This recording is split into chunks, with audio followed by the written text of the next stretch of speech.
चारधाम यात्रा और वहां के प्रमुख मंदिरों में गैर हिंदुओं की एंट्री को लेकर चल रही बहस अब मध्य प्रदेश के उज्जैन तक जा पहुंची है। महाकाल नगरी में भी इस मुद्दे पर आवाज उठने लगी है और महाकाल मंदिर सहित शहर के बड़े धार्मिक स्थलों में गैर हिंदुओं के प्रवेश पर रोक लगाने की मांग अब तेज होती जा रही है।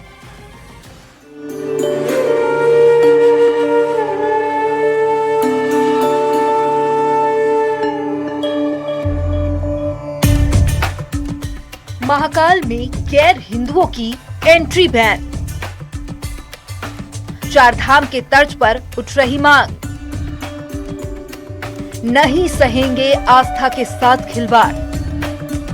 देवभूमि उत्तराखंड से उठी मांग अब देश के कोने कोने तक उठ रही है। प्रमुख मंदिरों में गैर हिंदुओं की एंट्री पर रोक लगाने को लेकर पूरे देश में चर्चा तेज हो गई है। उत्तराखंड के गंगोत्री धाम में गैर हिंदुओं के प्रवेश पर प्रतिबंध की खबर सामने आने के बाद देश भर की 12 ज्योतिर्लिंगों में भी इसी तरह की व्यवस्था लागू करने की मांग उठ रही है। इस मांग की शुरुआत उज्जैन के विश्व प्रसिद्ध महाकालेश्वर मंदिर से होती दिखाई दे रही है। केदारनाथ, बद्रीनारायण, चारों धाम पर गैर हिंदुओं की जो एंट्री बंद करने की जो बात की है, तो वहाँ निश्चित तौर पे ऐसा कुछ हुआ होगा जिसके लिए ये कदम उठाना पड़ रहा है। ऐसा ही अन्य मंदिरों में भी यदि केवल हिंदू सनातन की परंपरा को मानते हुए कोई आता है और वहाँ की पूरी परंपरा का निर्वाह करता है तो अनुचित नहीं है, लेकिन यहाँ आकर वो उसका दुरुपयोग करता है तो बिल्कुल हिंदू समाज ये भी यहाँ भी चाहेगा कि महाकाल मंदिर हो या 12 ज्योतिर्लिंग हो, सभी में है तो ऐसा प्रतिबंध होना चाहिए। एक मंदिर प्रशासन गैर हिंदुओं की मांग को लेकर मुखर नजर आ रहा है, तो हिंदुवादी संगठन इस मुद्दे को और तेज करते हुए महाकाल मंदिर के साथ साथ काल भैरव, मंगलनाथ और सांदीपनी आश्रम जैसे प्रमुख मंदिरों में भी गैर हिंदुओं के प्रवेश को प्रतिबंधित करने की मांग कर रहे हैं। वो कोई गैर हिंदू हैं, हमारा कोई विरोध नहीं है कि वो मंदिर महाकाल मंदिर के दर्शन ना करें, पर वो अकेले आ रहे हैं और हिंदू महिलाओं को लेकर आ रहे हैं, जो कि एक बहुत बड़ा कृत्य है, क्योंकि वो बहला फुसला कर महिलाओं को दर्शन करा रहे हैं कि इमोशनल अत्याचार कर लव जिहाद का एंगल, लव जिहाद का षड्यंत्र उनके ऊपर बेता है, तो वो लव जिहाद का उसको शिकार बनाते हैं। इन सभी मांगों को लेकर हम बड़े दिनों से एक प्रयास कर रहे हैं कि महाकाल प्रबंध समिति अपने गजट नोटिफिकेशन में लाए कि गैर हिंदुओं का प्रवेश निषेध हो।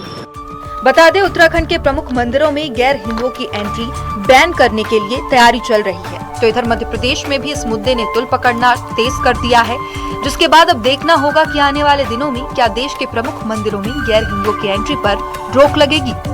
उज्जैन से न्यूज़ 18 के लिए अजय पटवा की रिपोर्ट। ये इश्क वाला फ्रॉड है, ये प्यार वाला फरेब है और रोमांस वाला स्कैम है।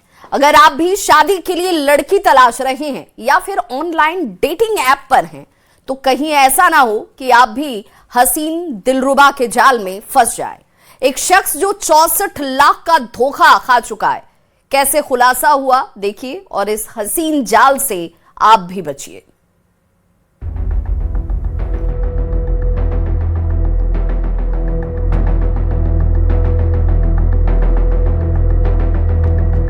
मीठी बातों वाला जाल, शादी के लिए हम सफर की तलाश, फरेबी दिलरुबा हसीना लूट लेगी, उसने बदली अपनी पहचान, मुझसे शादी करोगे, रोमांस स्कैम हसीन जाल। उसकी बातों में जादू है, उसकी तस्वीर कहती है उसकी आंखों में गहराई है, उसकी हंसी दिल लूट लेगी, लेकिन यही हंसी और हुस्न कहीं जाल ना बन जाए। मैट्रिमोनियल साइट पर आजकल एक नया स्कैम चल रहा है। उस स्कैम से पहले सुनिए क्या क्या हुआ। एक शख्स जो लाइफ पार्टनर की तलाश कर रहा था, जिसे एक लड़की का प्रोफाइल पसंद आ गया। उसके बाद शुरू हुई चैटिंग से सीधे दिल के रास्ते वो लड़की उतर गई। प्यार बढ़ता चला गया, या कहें रोमांस का रोमांच था।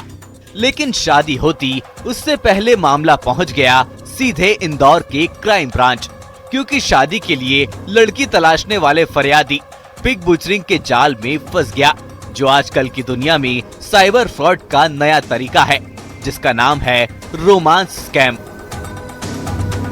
तो उस मैट्रिमोनियल वेबसाइट उसमें गया और उसमें एक प्रोफाइल उसको पसंद आई जो कायरा मल्होत्रा के नाम से थी, कायरा मल्होत्रा और रूही के नाम से। तो उसने उसमें इंटरेस्ट दिखाया, मैसेज किया, तो मैसेज के बाद शादी की बात को लेकर के इनके लगातार मैसेज चलते रहे। फरियादी के साथ 64 लाख रुपए की धोखाधड़ी का मामला सामने आया है। फरियादी ने पुलिस को बताया कि उसके द्वारा एक मैट्रिमोनियल साइट पर अकाउंट बनाया गया था। यहाँ पर उसकी बातचीत एक लड़की से हुई। लड़की ने खुद को इन्वेस्टमेंट एडवाइजर बताया और कहा, जज्बात के साथ शेयर मार्केट में भी इन्वेस्ट कीजिए जनाब। दिल के हाथों मजबूर फरियादी दिलरुबा की बातों में आ गया। रोमांस का जाल बुन चुका था। तो कायरा मल्होत्रा और रूही के द्वारा ये बताया गया कि वो इन्वेस्टमेंट एडवाइजर है और इन्वेस्टमेंट कराती है और आपको प्रॉफिट भी होगा। जब उसने बहुत फोर्स किया तब जाकर इसने अलग अलग समय पर लगभग 63,56,000 लगभग 64 लाख रुपए के करीब इसके द्वारा उसमें इन्वेस्ट किए गए। बाद में जब उसके द्वारा निकाले तो पैसा निकला नहीं। जानू की बातों में आकर व्यक्ति ने अलग अलग प्रकार से पैसे बताई गई वेबसाइट में निवेश करना शुरू कर दिया। फरियादी को भरोसा दिलाने के लिए अकाउंट में फायदा भी हुआ। इसके बाद जब फरियादी ने पैसे निकालने की कोशिश की तो हकीकत सामने आई कि वो किसी फ्रॉड में फंस चुका है। 7 फेरे 64 लाख का फ्रॉड, पिग बुचरिंग स्कैम नया हथकंडा। तो ये कुल मिलाकर ये एक पिग बुचरिंग स्कैम है जिसमें सबसे पहले कि एक रोमांस किया जाता है, एक विश्वास डेवलप किया जाता है, इमोशनल ट्रस्ट डेवलप होने के बाद फिर उसको शेयर मार्केट में इन्वेस्ट करने के लिए फंसाया जाता है। तो इस तरह से पिग बुचरिंग स्कैम की ये पहली FIR संभव है और इसमें FIR रजिस्टर कर ली गई है और इसमें जो जिन अकाउंटों में पैसा गया उन अकाउंटों को ट्रेस किया जा रहा है। जल्द ही आरोपियों की गिरफ्तारी की जाएगी। पिग बुचरिंग एक स्कैम है जिसे लेकर पहले भी गृह मंत्रालय एडवाइजरी जारी कर चुका है, जिसमें अक्सर फ्रॉड करने वाले लड़की की प्रोफाइल बनाकर इस फेक प्रोफाइल से प्यार का जाल बुनते हैं, फिर शेयर मार्केट और दूसरे खेल में पैसा लगाने के नाम पर ठगते हैं। कैसे सावधान रहें, सुनिए। गया था उसको अपने लिए एक प्रोफाइल देखना चाह रहा था शादी के लिए और उसके बाद उससे चैटिंग करते रहे। चैटिंग करने के बाद पिग बुचरिंग स्कैम में सबसे पहले रोमांस किया जाता है, इमोशनल ट्रस्ट डेवलप किया जाता है। जब एक बार ट्रस्ट डेवलप हो जाता है फिर उसके बाद इन्वेस्टमेंट में उसको लगाया जाता है और इन्वेस्टमेंट में फिर व्हाट्सएप ग्रुप होते हैं जिसमें कि लोगों को ऐसा लगता है कि वो पैसा उसका बढ़ रहा है, कई लोगों को बढ़ते हुए दिखाई भी देते हैं, लेकिन वो भी जो साइबर फ्रॉडस्टर्स होते हैं, स्कैमर्स होते हैं, उनके साथी होते हैं जो कि ये प्रिटेंड करते हैं कि उनके साथ पैसा बढ़ गया है, तो इस वजह से विक्टिम भी धोखे में आ जाते हैं, उनके साथ ये फ्रॉड हो जाता है। फिलहाल FIR धोखाधड़ी की रजिस्टर। जो भी आप इन्वेस्टमेंट करते हैं सबसे पहले वेबसाइट को वेरीफाइड करें। आप किसी प्रोफाइल पर ट्रस्ट नहीं कर सकते। आप उस वेबसाइट को, चाहे वो मैट्रिमोनियल वेबसाइट हो, सबसे पहले उसको वेरीफाइड करें कि वो वेबसाइट सही है या नहीं। उसके बाद जो प्रोफाइल दी गई है उसको प्रोफाइल को भी वेरीफाई करें। कई बार हम लोग वेबसाइट को वेरीफाई कर लेते हैं लेकिन प्रोफाइल को वेरीफाई नहीं कर पाते। कई बार जो ऑफिशियल वेबसाइट में भी ऐसी प्रोफाइल पर आकर जो स्कैमर और प्रोफाइल लड़की की प्रोफाइल बनाकर आपके साथ फ्रॉड कर सकते हैं। इस केस में भी यही हुआ और उसने कायरा मल्होत्रा और रूही के नाम से और रूही बनकर उसके द्वारा फ्रॉड किया गया। फिलहाल इस मामले में पुलिस के द्वारा अब जांच शुरू कर दी गई है। क्राइम ब्रांच जांच कर रही है कि किन किन खातों में पैसा गया। उन खातों को भी फ्रीज करवाने की प्रोसेस जारी है। तो ऐसे रोमांस स्कैम से सावधान, कहीं हसीन जाल का अगला शिकार आप ना बन जाएं। इंदौर से मिथिलेश गुप्ता के साथ bureau report, news 18 Madhya Pradesh Chhattisgarh. आप कब ऑफिस जाओगी, कब खाना बनाओगे, इसका वक्त मिलेगा, लेकिन आप हमारे सर्विलांस में हो। होशियारी नहीं, कुछ ऐसा ही तरीका था इस गैंग का, जिसने 4 दिन तक इंजीनियर लड़की को डिजिटल अरेस्ट कर रखा। कैसे जाल में फंसाया, सुनिए और सावधान हो जाइए।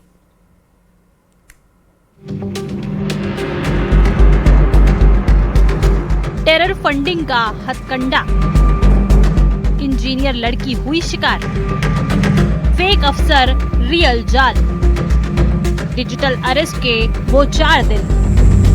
कभी पहलगाम आतंकी हमले में शामिल होने का डर दिखाएंगे, कभी दिल्ली ब्लास्ट में टेरर फंडिंग में शामिल होने वाली चाल चलेंगे। साइबर फ्रॉड की ऐसी साजिशें कई बार सामने आई हैं और इस बार शिकार हुई है इंदौर की एक इंजीनियर युवती, जिसे बकायदा इस बात का डर दिखाया गया कि आपके घर के पास सादी वर्दी में पुलिस वाले खड़े हैं, कोई होशियारी नहीं करना, 1-2 दिन नहीं बल्कि 4 दिन तक डिजिटल अरेस्ट करके रखा गया। सब कुछ प्लान के मुताबिक, खाना बनाने और ऑफिस जाने का वक्त जरूर दिया था। अब कैसे जाल में फंसाया ये भी आपको बताते हैं। साइबर ठगों ने इंजीनियर युवती को फोन कर खुद को मुंबई का पुलिस अधिकारी बताया और कहा कि टेरर फंडिंग में उसके खाते से रुपए ट्रांसफर हुए हैं। इसके बाद लड़की को अलग अलग प्रकार से डराकर उसे 4 दिन तक डिजिटल अरेस्ट कर रखा गया। अलग अलग तरीके से लड़की ने इस पूरे मामले में 6 लाख रुपए साइबर ठगों को ट्रांसफर कर दिए। वो तो जब परिवार को पता चला तब इस मामले का खुलासा हुआ कि ये साइबर फ्रॉड का मामला है। एक डिजिटल अरेस्ट का मामला सामने आया क्राइम ब्रांच में। एक जो फरियादी है जो कि TCS में सॉफ्टवेयर इंजीनियर है, उसके द्वारा ये बताया गया था कि उसके पास एक कॉल आया था कि उसकी टेररिस्ट एक्टिविटीज में जो फंडिंग, टेरर फंडिंग में उसके अकाउंट का इस्तेमाल हुआ, उसके सिम का इस्तेमाल हुआ है और आपके क्रेडिट कार्ड का भी इस्तेमाल हुआ। तो इस तरह से लगातार उस पर दबाव बनाया गया। उससे लगभग 3 से 4 दिन उसको डिजिटल अरेस्ट रखा। उसके बाद उसके द्वारा कई जगह से पैसे लिए गए। लगभग 6 लाख रुपए वो ऑलरेडी उनको दे चुकी थी। इसके बाद भी वो लगातार वीडियो कॉल पर रखकर उससे दबाव बना रहे थे और पैसा मांग रहे थे। जब उसके परिजनों को पता चला तब जाकर फिर इस बात का खुलासा हुआ। तत्काल उसमें थाना प्रभारी गांधीनगर मौके पर पहुंचा था उस पर, और फिलहाल क्राइम ब्रांच में उसकी रिपोर्ट कर ली गई है। सारे खाते फ्रीज कर दिए गए। 3 से 4 अकाउंट्स में इसका पैसा गया है, जिसमें कि वेस्ट बंगाल में पैसा जाना अभी फिलहाल पता चल रहा है ट्रांजेक्शन में। अभी फिलहाल जो प्रिलिमिनरी जो जांच की जा रही है, जांच के बाद कार्रवाई की जा रही है। अक्सर ऐसे नकली अफसर जालसाज नकली दस्तावेज भी दिखाते हैं, सबूत भी दिखाते हैं जो फेक होते हैं, लेकिन शिकार इनकी बातों में आ जाता है। बाकायदा बैंक से लेकर टेलीकॉम अथॉरिटी के कागज भी दिखाए जाते हैं और यही नहीं, गिरफ्तारी वारंट भी। सब कुछ ठगों की स्क्रिप्ट के मुताबिक होता है, लेकिन आपको इस ठगी की कहानी का कोई किरदार नहीं बनना है, यानी अलर्ट रहना है।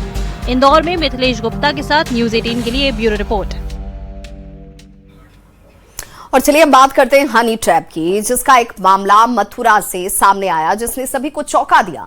यहां शहर कोतवाली पुलिस ने एक महिला को गिरफ्तार किया जो एक व्यक्ति को हनी ट्रैप में फंसाकर रेप के फर्जी मुकदमे की धमकी देकर 50 लाख रुपए की रंगदारी की मांग कर रही थी।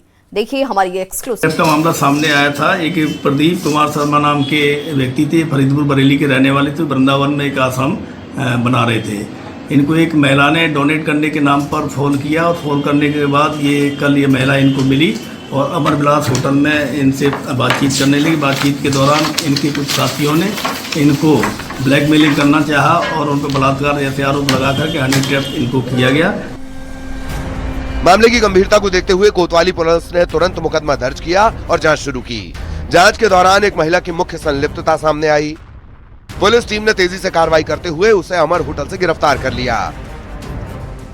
गिरफ्तारी के दौरान अभियुक्ता के पास से फोन बरामद हुआ जिसका इस्तेमाल हनी ट्रैप और ब्लैकमेलिंग में किया गया था। फोन में संभवतः चैट, कॉल रिकॉर्डिंग और अन्य सबूत मौजूद हैं। जिसमें से एक महिला को कल वहीं होटल से गिरफ्तार किया गया। आवश्यक कार्रवाई की जा रही है। इसके मोबाइल बरामद हुआ है, जिसमें और भी किसी को चैट वगैरह मिली है जो हनी ट्रैप करते थे। बाकी अभी इसमें नहीं पकड़े गए, इन्वेस्टिगेशन जारी है। पुलिस का कहना है कि ये गिरोह संगठित तरीके से काम कर रहा था। पीड़ित को पहले लुभाया गया, फिर अश्लील बातचीत या संपर्क के जरिए फंसाया और बाद में धमकी देकर पैसे ऐंठे गए। मथुरा पुलिस ने आम जनता से अपील की है कि ऐसे किसी भी संदिग्ध मामले की सूचना तुरंत पुलिस को दें ताकि समय रहते कार्रवाई हो सके और निर्दोष लोग ठगे न जाएं। Bureau report, news 18। साध्वी प्रेम बाईसा की मौत पर सवाल इसलिए भी उठ रहे हैं क्योंकि अभी तक की कहानी में कई ऐसे पेच हैं और कई अनसुलझे सवाल हैं जो बताते हैं कि दाल में जरूर कुछ काला है।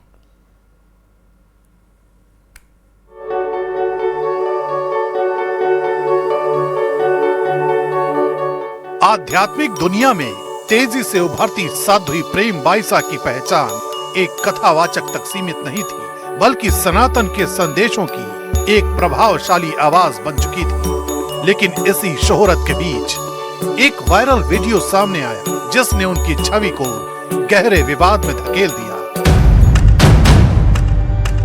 साध्वी ने खुद आरोप लगाया कि वीडियो को एडिट कर पिता पुत्री के पवित्र रिश्ते को बदनाम करने की साजिश रची गई। इसी दर्द, अपमान और मानसिक पीड़ा की झलक उनके कथित अंतिम सोशल मीडिया पोस्ट में भी दिखती है।